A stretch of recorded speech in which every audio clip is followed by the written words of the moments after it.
तव्हांजी ज़मानत मंज़ूर थी वई आहे बुरहान जी कहिड़े सबब जे करे माना रद्द कई रद्द जी मूंखे ख़बर न आहे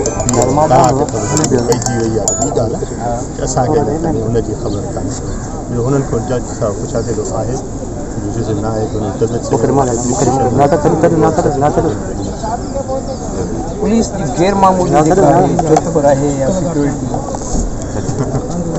मुंहिंजा बाबा गैर मामूली सिक्योरिटी तव्हां पाण था गैर मामूली सिक्योरिटी जॾहिं हाई कोर्ट कोर्ट जे अंदरि अचे बीह सघे थी इन खां ई तव्हां महसूसु रवैया थी कंहिंजे चवण ते छा तव्हांजे नज़र में कंहिंजे चवण ते सभु शयुनि खां वधीक उहो वॾो आहे बाक़ी ही जेके बि दायरा खोलनि था जेके अलाह जी महिरबानी सां बहाल थियो ॿई ज़मानतूं तव्हांजी बहाल थी वियूं असांजी बहाल थी वई आहे ॿी जी बि मां सां सवाल थिया न थिया उहा ख़बर कान्हे